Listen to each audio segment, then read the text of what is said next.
Good morning, everyone. I'm Chevy, your student teacher for today. I'm one of the student teacher of Miss Howe, and I'm very excited to share and collaborate new ideas with you. So are you ready? Okay, good to hear that. But before we proceed for our discussion, I request everyone to please close your eyes and pray silently. So for your attendance for today, I will just take a screenshot after the discussion. Is that clear? So for today, I will just introduce first our classroom policies. So number one is no one is allowed to talk or ask when the teacher starts her discussion. Number two, turn off your microphone when the discussion starts.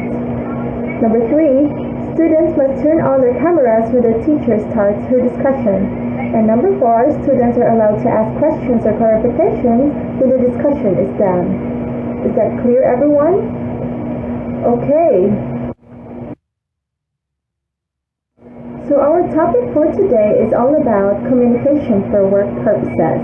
So we already know that communication is one of the major concerns in the workplace. It creates and maintains a positive work environment for both employees and workers. So what is communication? Yes. The communication for work purposes is the process of exchanging information and ideas, both verbal and nonverbal, between one person or group and another person or group within an organization.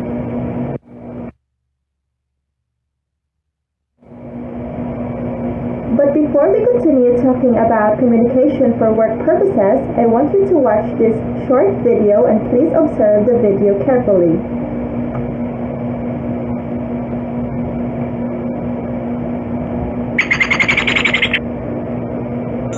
Canarini, Tour Guides. Lesson 2. The tour guide duties and responsibilities. Tour guide's duties. 1. Do an in-depth research of the destination prior to the tour. 2. Plan and agree itineraries, as well as interpretation for guided tours in the area. 3. Lead tour groups on coach, at site, and on foot. 4. Provide practical information, advices, and assistance. 5. Ensure the safety of passengers and the public at all times. 6. Be quick and practical in emergency situations. Also, be prepared for any possible problems that might arise during the tour. 7. Develop positive relationships with clients, colleagues, and visitors. 8. Maintain the professional but friendly attitude throughout the entire trip. 9. Manage tour documents, financial reconciliations, and appropriate records. Tours that require overnight stays will involve a more detailed tour management from the tour guide, including 10. Checking passengers into hotels en route and liaison with accommodation providers. 11. Organizing and leading short tours en route. 12. Handling customs, immigration and security processes at border controls. 13. Management of passenger baggages for the duration of the tour. Tour guide's responsibilities. To your customers. 1. Provide your customers with honest information and explanations about destination without prejudice. 2. Give your customers a factual presentation that distinguishes true stories, traditions, and legends. 3. Act with tact and diplomacy. 4. Warn your customers about bad weather and necessary clothing to bring with plants which might cause allergies. Food allergies, if applicable. 5. Caution of animal bites. 6. Presence of pickpockets in crowded areas. 7. Check their luggage, belongings before leaving. To yourself and your colleagues. 8. Never allow yourself to be used by organizations who want to take advantage of you or your customers. 9. Never take advantage of the lack of knowledge of your customers. 10. If you get asked questions that you can't answer, be honest and respond with "I don't know, I will find out for you," and do it as soon as possible. 11. Practice reasonable and fair teamwork with your colleagues and co-workers. To the country you are guiding tours. 12. Protect the reputation of every country. 13. Treat your tours with respect for the environment, wildlife, sites and monuments, local customs and traditions. 14. Act responsibly as a representative of the country and the people of the destination. Finish lesson 2. Thank you for watching. So, what have you observed from the video being presented earlier? Anyone? Yes, you're correct. It's all about tour guiding. So, tour guiding is one of the work or profession which requires strong communication skills. A tour guide's work in the travel industry, giving guided tours to groups of visitors. They are experts in the history of the location and offer their tour groups interesting or enlightening information about points of interest at nature attractions, historic sites, museums, scenic locations, and other travel destinations. So, guides may give walking tours, bus tours, or even lead river tours in a boat. Often hired by visitors bureaus or travel companies. Tour guides are typically residents of the region in which they give tours.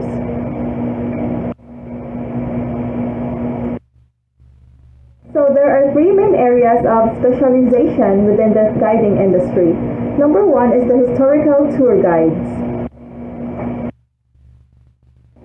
So historical tour guides, they are the one who lead groups of visitors to national monuments, historical sites, historical districts, religious or archaeological sites, and museums.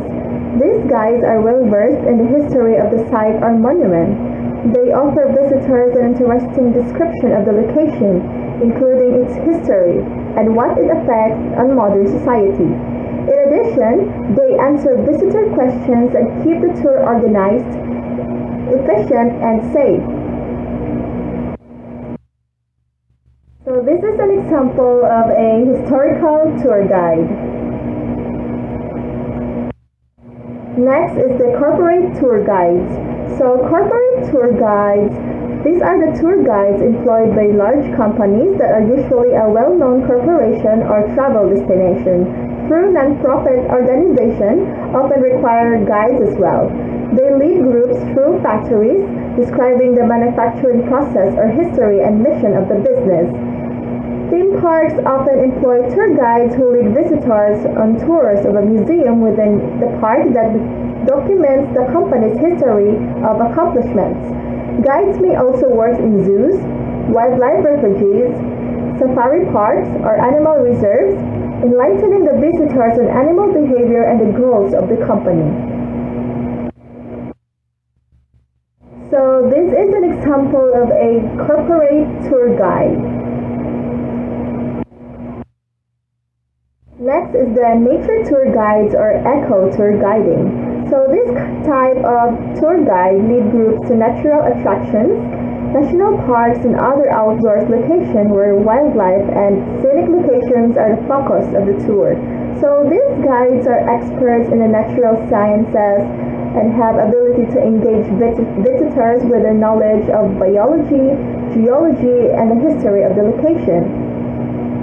So an increasingly popular area of the industry is eco-touring. The goal of the eco-tour guide is to lead a small group of individuals to an often protected but scenic natural area while having a little or no impact on the environment. So usually the visitors are offered insight on the environmental impact of human actions as guides attempt to foster a general appreciation of the natural habitat. This picture shows the eco tour guiding or the eco tour. So regardless of the specialization of the tour guide, some fundamental responsibilities to apply all the positions. Their primary responsibility is to make sure the tour is safe as possible for the entire group. They will monitor the group's activities to ensure everyone complies with the site's or the guide's safetiness or safety regulations. In some cases, they may have to provide first aid or emergency services to visitors, so being a tour guide is not an easy job at all. So there are important goals in tour guiding. Number one is inform, remind, and advise. So the goal is explaining and giving directions to the visitors or tourists about safety tips and securities, describing weather conditions and situations, challenges in the places, and etc. Number two is they promote and persuade. So the power to persuade people to visit a certain place depends on the several factors, which includes the promoter's choice of information to give, the connection he has to clients, and his attitude toward the place. Three is clarify. So as a tourist, it is very important to communicate clearly to the visitors for the whole trip. Number four is build rapport and relationships. So it is very important to have good conversation with the tourist because it reinforces more business transactions and business network. Five is gather feedback for improvement. So open communication with tourists is an avenue of evaluating the service provided. So constructive feedback is used as basis for changes to improve tour guiding services, while positive feedback inspires tour guides to sustain the quality of their work. So tour guiding is not an easy job. It requires hard work and determination. You can also observe that being a tour guide requires strong and effective communication skills in order to communicate with the visitors. So obviously, communication has a big role of this type of job. So for our next topic, that communication plays an important role is the communication for business and trade.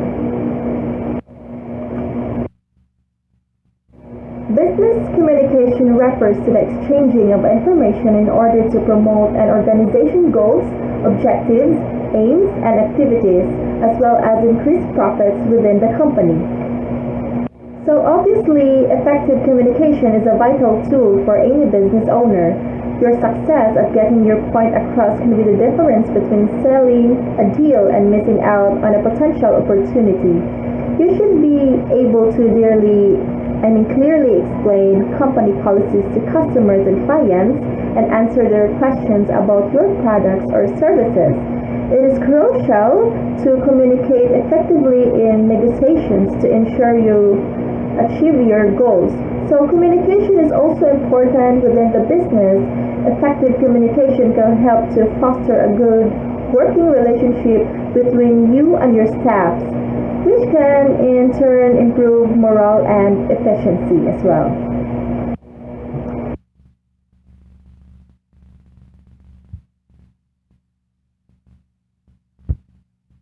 So we must take note that understanding communication is the key to success in any conversation is likely to be achieved through both parties listening to and understanding each other. Are the useful communication skills for building positive interpersonal relationships? Number one is being an active listening. Number two is understanding non-verbal signals. Number three is maintaining eye contact. Number four, there should be assertiveness. Number five, being mindful of people's individual space. Number six is using positive body language. And also number seven, dealing with different points of view. Also, there are personal awareness skills that help with communication. So number one is you should understanding the benefits of a positive attitude. Number two is awareness of how others perceive you. Number three is you should have a self-confidence. And number four is your presentation or the way you dress appropriately for different occasions. By simply following those skills, it will help you to consider the circumstances surrounding your communications, such as the situational and cultural context. So in order to prepare you in the global workforce according to WACAT, you must prepare yourself to the demand of the industry, and one way of achieving this is through enhancing your English communication skills. So, as you are a college student, you need to develop your expertise or how to sell an idea in a product presentation or even in a project proposal, and other opportunities of making networks and connections in business. Definition and relevance. A SWOT analysis or SWOT matrix is a diagram that shows an organization's or person's key strengths, weaknesses, opportunities, and threats. Doing this kind of analysis can innovate or adapt new ways or strategies to put itself better in a corporate world.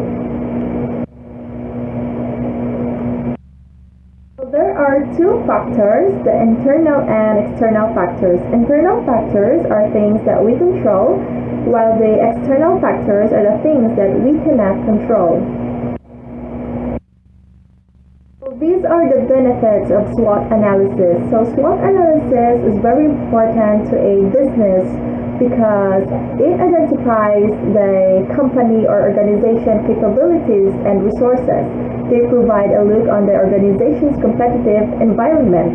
Number two is based on the SWOT result or analysis, the company can create a better marketing strategy. Number three is through SWOT analysis, it can create a new venture and opportunities for the company, especially the ones that are yet explored. Or this can be an aid for the managers and directors reduce threats by understanding their company's current weaknesses. Number five, this can be used by the people in the company as a planning technique. Number six, individuals who like to develop their careers can do SWOT analysis for it identifies their skills, opportunities, and abilities. So you might be thinking right now on how to make a SWOT analysis. So these are the steps in making a SWOT analysis. So number one, make sure that the analysis heads to the right path or direction by defining your objective. Number two, focus on the internal and external factors. So those two factors, the strengths and the weaknesses. Number three is the opportunities. Identify the things that can help your company grow, and also the threats or the obstacles that are stopping your business or company for growing. So this is the SWOT matrix looks alike. There is the strength, the weakness, the opportunities, and the threats. So SWOT analysis is a simple but useful framework for analyzing your organization's strengths, weaknesses, opportunities, and threats. It helps you to build on what you do well, to address what you're lacking, to minimize risk, and to take the greatest possible advantages of chances for success. A SWOT analysis helps organizations get visibility on their current status, letting them understand and measure overall business performance. It lets businesses understand and better identify internal and external factors and their positive and negative impacts on the business. So next is the incident reporting. So what does incident report writing? So incident report writing or an incident report is a tool that documents to any events that may or may not have caused injuries to a person or damage to a company asset. It is used to capture injuries and accidents, near misses, property and equipment damage, health and safety issues, security breaches, and workplace misconduct. So why reporting incidents at work matters?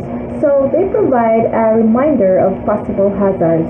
Reporting them provide a way to monitor potential problems and root causes as they occur. The documentation of these problems and root causes increases the likelihood that repeating failures will be noticed and corrected before they develop to more serious incidents. Reporting an injury helps to ensure safety issues in the workplace can be addressed to reduce the occurrence of injuries to other employees. In the long term, lack of incident notification and reporting does not help promote a safe workplace or prevent future workplace incidents from occurring.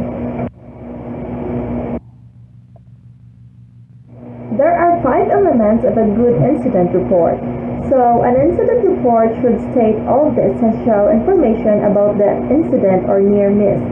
It should contain the following key elements to ensure that all facts and necessary details are complete and properly documented. So, number 1, it should be accurate. The details must be all correct or exact. Number 2 is it must be factual. It means that it is based in fact and can be proven or repeated or observed. Number 3 is complete, having all the necessary or appropriate details.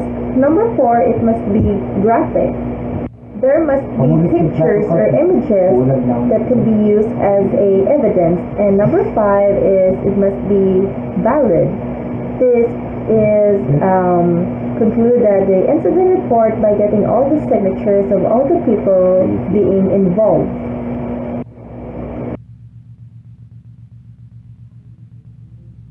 So any questions and clarifications? Okay, so what is business communication again? Yes, miss. Yes, that's correct. So, do you think communication is important for business and trade? Yes, sir. Yes, that's also correct. So, why do you think it is important to learn this concept? Yes, miss. Okay, great. So, I think you understand very well our lesson for today, and I'm happy to hear that. So, okay, I want you to get a 1/2 crosswise and answer these questions.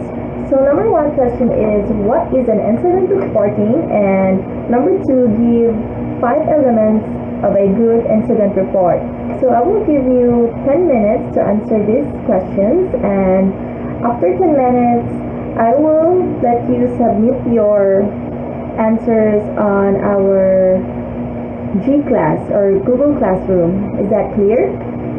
Okay, thank you everyone.